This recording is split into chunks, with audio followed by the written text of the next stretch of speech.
வணக்கம் மக்களே. வணக்கம். அம்மா வந்து இன்னைக்கு ஒரு பொருளோட வந்திருக்கிறேன். ஒரு நன்மை தரக்கூடிய நம்ம வீட்டில் அடுப்பாங்கரையிலேயே கிச்சன்லேயே இருக்கிற ஒரு பொருளை வச்சு நம்ம அதனுடைய பயன்களை பார்க்கலாம். சொல்லித்தரேன் நான். நம்ம சாப்பிடுவோம் அதை வச்சு.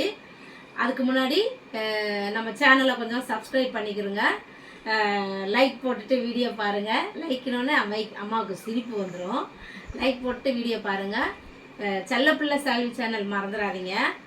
அதுக்கப்புறமா நம்ம இப்போ வீடியோக்குள்ளே போய் ஒரு சில கொஸ்டின்லாம் கேட்டிருந்தீங்க, அதுக்கும் பதிலை சொல்லிடுறேன். சரியா? ஃபஸ்ட்டு என்ன கேட்டிருந்தாங்க, கிழங்கு வகைகளை பற்றி சொன்னப்போ மரவள்ளிக்கிழங்கு சுகர் இருக்கிறவங்க சாப்பிட்லாமா? இல்லை, சாப்பிடக்கூடாது. ஆன்சர் வந்து சாப்பிடவே கூடாது. மரவள்ளிக்கிழங்கு சாப்பிடக்கூடாது, அது வந்து நல்லது கிடையாது. அதனால சாப்பிடாதீங்க. சக்கரவள்ளிக்கிழங்கு சாப்பிடலாமா? சக்கரவள்ளிக்கிழங்கு சாப்பிடலாம் சொல்லியிருக்காங்க.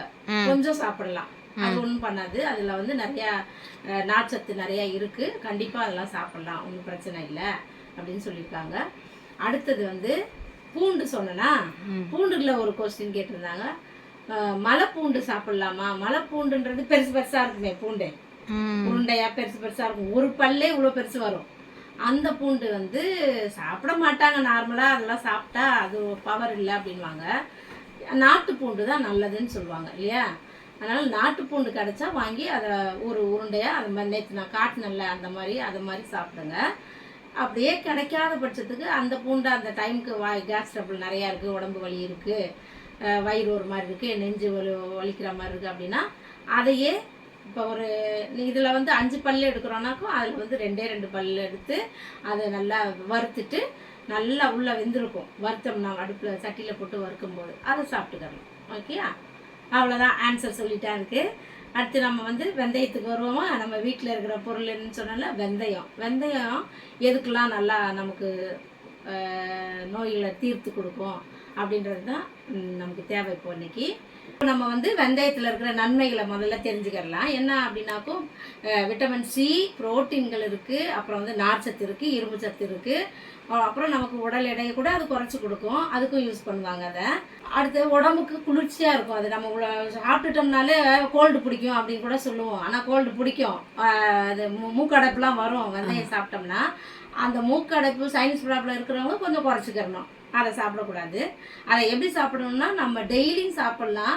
ஆனால் ஒரே ஒரு ஸ்பூனு ஒரு டம்ளர் தண்ணியில் போட்டு நல்லா நைட்டெல்லாம் ஊற வச்சு அந்த தண்ணியை மட்டும் குடிச்சிடணும். அந்த வெந்தயம் இருக்குல்ல, ஊறி போயிருக்குல்ல, ஒன்று நல்லா மென்று சாப்பிட்றவங்க சாப்பிடலாம். ஆனால் யாருமே அதை மென்று சாப்பிட முடியாது.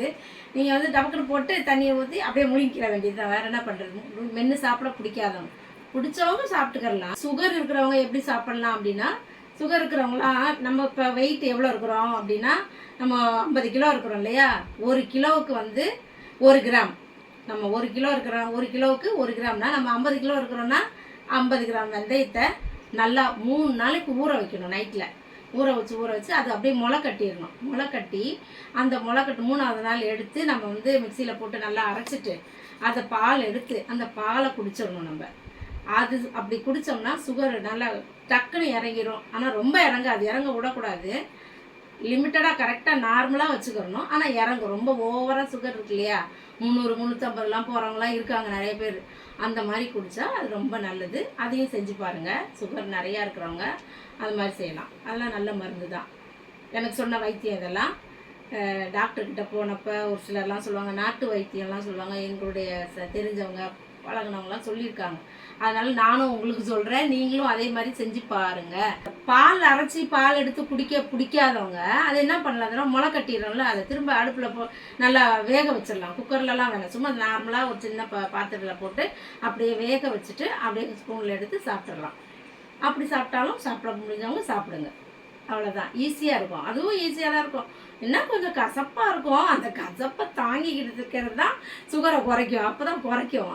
அதனால் அந்த மாதிரி சாப்பிட்டுக்கிறோங்க எல்லோரும். நாங்களாம் வந்து திடீர்னு வயிறுலாம் வலிக்குது, பயங்கர சூடாக இருக்குது அப்படின்னோடனே என்ன பண்ணுவேன், ஓடி போய் கிச்சனில் அஞ்சரை டப்பாலேருந்து வெந்தயத்தை எடுத்து 2 ஸ்பூன் போட்டு தண்ணியை ஊற்றி முழுங்கி குடிச்சிடுவேன்.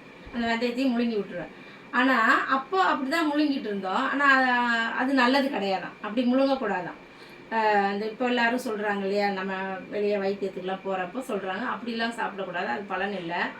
நான் எப்படி இருந்தாலும் அதை ஊற வச்சு ஒரு 2-3 மணி நேரமாவது கொஞ்சம் நேரம் ஊற வச்சு நம்ம அதை அப்படியே தண்ணியோட குடிச்சிடலாம் அந்த வயிறு வலிக்கிற டைமுக்கு அப்படின்னு இருக்கு. அது மாதிரி கூட செஞ்சுக்கிடலாம். இப்போ வெந்தயத்தை நான் எப்படி ஊற வச்சு சாப்பிடுவேன் அப்படின்றத நம்ம டம்ளரில் வச்சு இந்த வெந்தயம் எடுத்து வச்சிருக்கிறேன். அம்மா ஒரு டம்ளரில் போட்டுக்கலாம். ஒரே ஒரு ஸ்பூன் தான், நிறையெல்லாம் போடக்கூடாது. இதுதான் அளவு நமக்கு.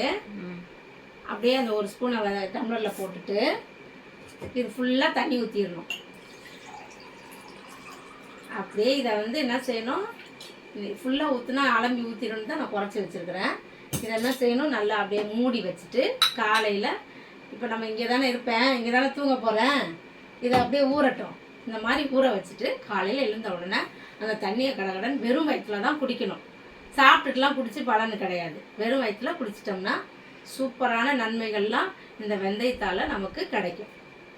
அது அப்புறம் அந்த சீதபேதி நுரையா குழந்தைங்களுக்குலாம் போகும் தெரியுமா, அப்போ கூட குழந்தைங்களுக்கு கூட இந்த வெந்தயத்தை ஊற வச்சுட்டு ஒரு ஸ்பூன் கொஞ்சமாக அப்படியே ஊற்றி விடுவாங்க சின்ன குழந்தைங்களுக்கு. பெரியவங்க இந்த தண்ணியை அப்படியே குடிச்சிடலாம். சரியா? அந்த மாதிரி நல்லா கிடைக்கிற பொருளை பயன்படுத்தி நம்ம உடம்ப நல்லா ஆரோக்கியமாக வச்சுக்கிறதுக்கு எல்லாரும் யூஸ் பண்ணிக்கிறதுங்க வெந்தயத்தை. நம்ம அடுத்த வீடியோவில் பார்க்கலாம். பாய்.